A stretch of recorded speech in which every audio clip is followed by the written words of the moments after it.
Hello friends, आज हम discuss करेंगे ऑक्सी एसिड्स ऑफ बोरॉन के बारे में। देखिए, बोरॉन की बात करें तो वो कई सारे बोरिक एसिड बनाता है, जैसे ऑर्थोबोरिक एसिड या इसको हम बोरिक एसिड भी कहते हैं। ये हो जाएगा इसका फॉर्मूला।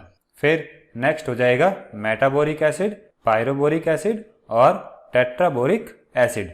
अब इन सारे एसिड्स में से ऑर्थोबोरिक एसिड मोस्ट इम्पॉर्टेंट होता है, जिसको हम बोरिक एसिड भी कहते हैं, और ये सॉलिड स्टेट और सॉल्यूशन दोनों में ही स्टेबल होता है।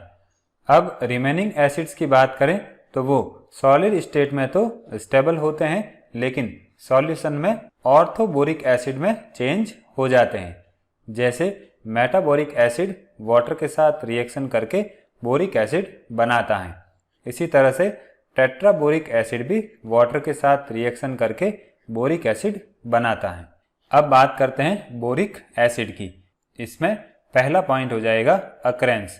देखिए, अगर बोरिक एसिड की स्मॉल क्वांटिटीज की बात करें तो वो सोफियोनी में प्रेजेंट होती हैं। सोफियोनी एक वॉल्केनिक वेंट होते हैं जिससे स्टीम जेट एमिट होती हैं, और ये इटली में मिलते हैं। इसके अलावा बोरिक एसिड कई सारे मिनरल वाटर, बेरीज, फ्रूट्स और वाइन्स में प्रेजेंट होता है।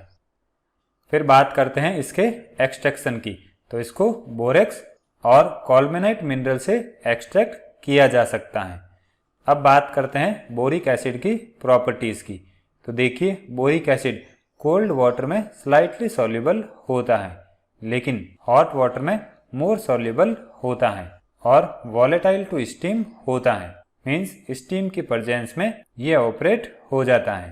अब सॉल्युबिलिटी की बात करें तो 12 डिग्री सेल्सियस पर 100 ग्राम वाटर में 4.01 ग्राम बोरिक एसिड डिजोल्व होता है, और 100 डिग्री सेल्सियस पर 100 ग्राम वाटर में 39.95 ग्राम बोरिक एसिड डिजोल्व होता है। अब बोरिक एसिड के एक्वस सॉल्यूशन की बात करें तो वो वेरी वीक एसिड होता है। अब देखिए, बोरिक एसिड एक वीक एसिड होता है और लिटमस के साथ रिएक्शन करके वाइन रेड कलर देता है, और अगर इसकी रिएक्शन एल्कलीज के साथ होती हैं तो सॉल्ट ऑब्टेन होते हैं। जैसे बोरिक एसिड NaOH के साथ रिएक्शन करता है तो सोडियम मेटाबोरेट और सोडियम टेट्राबोरेट ऑब्टेन होते हैं। फिर नेक्स्ट पॉइंट हो जाएगा रिएक्शन विथ एसिटिक एनहाइड्राइड। इस रिएक्शन से बोरॉन एसीटेट का फॉर्मेशन होता है, और अगर बोरिक एसिड की रिएक्शन Na2O2 के साथ होती हैं तो उससे सोडियम मेटाबोरेट पर ऑक्सोहाइड्रेट ऑब्टेन होता है। अब बोरिक एसिड एक वीक एसिड होता है, इसलिए ये मेनली मोनोबेसिक एसिड में आयोनाइज होता है, और अगर इसकी रिएक्शन इथेनॉल के साथ कंसंट्रेटेड H2SO4 की प्रेजेंस में होती हैं तो ट्राई इथाइल बोरेट ऑब्टेन होता है, जो कि एक वॉलेटाइल एस्टर होता है, और ये एस्टर ग्रीन फ्लेम के साथ बर्न होता है। फिर नेक्स्ट पॉइंट हो जाएगा एक्शन ऑफ हीट।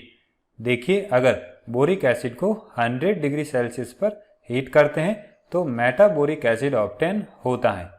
अब मेटाबोरिक एसिड को 140 डिग्री सेल्सियस पर हीट करते हैं तो टेट्राबोरिक एसिड ऑब्टेन होता है, और अगर टेट्राबोरिक एसिड को रेड होने तक हीट करते हैं तो बोरिक एनहाइड्राइड ऑब्टेन होता है। फिर नेक्स्ट पॉइंट हो जाएगा रिएक्शन विथ कैल्शियम फ्लोराइड और कंसंट्रेटेड H2SO4।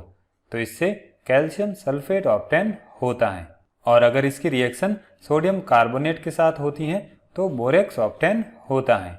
इसी तरह से अगर बोरिक एसिड की रिएक्शन सोडियम बाइफ्लोराइड के साथ होती है तो सोडियम फ्लोरोबोरेट ऑब्टेन होता है। अब बात करते हैं इसके यूजेस की। तो इसका यूज पॉटरी, ग्लेजेस, ग्लास और इनेमल की मैन्युफैक्चरिंग में किया जाता है। इसके अलावा इसका यूज एंटीसेप्टिक के फॉर्म में और आई लोशन के फॉर्म में भी किया जाता है, और फूड इंडस्ट्री में इसका यूज प्रिजर्वेटिव के फॉर्म में होता है। इसके अलावा इसका यूज टैनिंग और कैंडल इंडस्ट्री में भी होता है, और बोरेक्स और पिगमेंट्स की मैन्युफैक्चरिंग में भी होता है। अब देखते हैं बोरेट आयन का स्ट्रक्चर। तो देखिए, ये ion triangular planar shape represent करता है, और इसमें बोरॉन sp2 हाइब्रिडाइज्ड होता है। अब बोरिक एसिड की बात करें तो ये एक कोवैलेंट कंपाउंड होता है और इसमें planar triangular borate units present होती हैं जो कि एक दूसरे के साथ हाइड्रोजन बॉन्ड के थ्रू बॉन्डेड होती हैं और एक 2 डायमेंशनल शीट बनाती हैं। ये हो जाएगा इसका डायग्राम। यहाँ पर ये डॉटेड लाइन हाइड्रोजन बॉन्ड को रिप्रेजेंट कर रही है।